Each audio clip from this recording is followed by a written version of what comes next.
खुलुमबाय स्टुडिअ दं आं राकेश रामसियारि बे समाव राजखान्थियारि फिनजाथाय होदों बिथां बिटिआरनि मावफुं सोद्रोमा रनजित बसुमतारी बिथाङा नोंथांमोना नुनो मोनदोंमोन जे बावैसो सान सिगाङाव बिथां बिटिसिनि बारग चिफ हाग्रामा महिलारि बिथाङा 14 नं चिरां दुवाराव बिथाङा बिजाथि एबा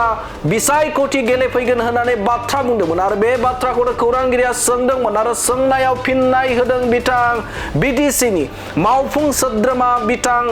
रनजित बसुमतारी बिथाङा फिननाय होदों जे हाग्रामा महिलारि बिथाङा आंनि बियाबाव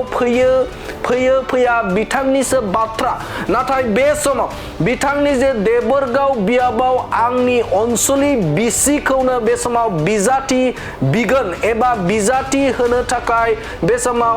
बिटिआरनि गाहाय खुंगिरि प्रमद बर'खौ खावलायगोन एबा रिक्वेस्ट खालामगोन होननानै बाथ्रा बुंथिदों बिथां मावफुं सोद्रोमा रनजित बसुमतारी बिथाङा हाग्रामा बिथाङा बहाय फैया बिथांनि खोथा हाग्रामानि देबेरगाव समस्थियाव जेरावहाय हाग्रामाया एमसिएलए जाना दङ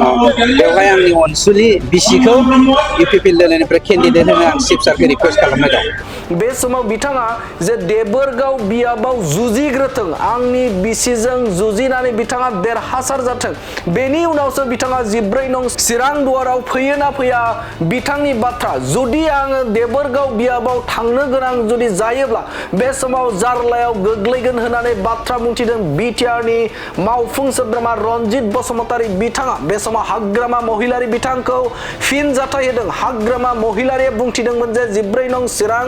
दुवाराव बे समाव आं बिजाथि गेलेहैगोन एबा बिसायख'थि गेलेहैगोन होननानै बाथ्रा बुंथिदोंमोन फेरेंगाखौ फेजेनहैगोन एबा रनजित बसुमतारीखौ फेजेनहैगोन होननानै बाथ्रा बुंथिदोंमोन हाग्रामा महिलारि बिथाङा आरो बेखौ लानानै फिनजाथाय होदों बिथां बिटिआरनि मावफुं सोद्रोमा रनजित बसुमतारी बिथाङा जे बे समाव हाग्रामा महिलारिया आंनि बियाबाव फैयो एबा फैया बियो बिथांनि बाथ्रा गेलेफैया बिथांनि बाथ्रा नाथाय बे समाव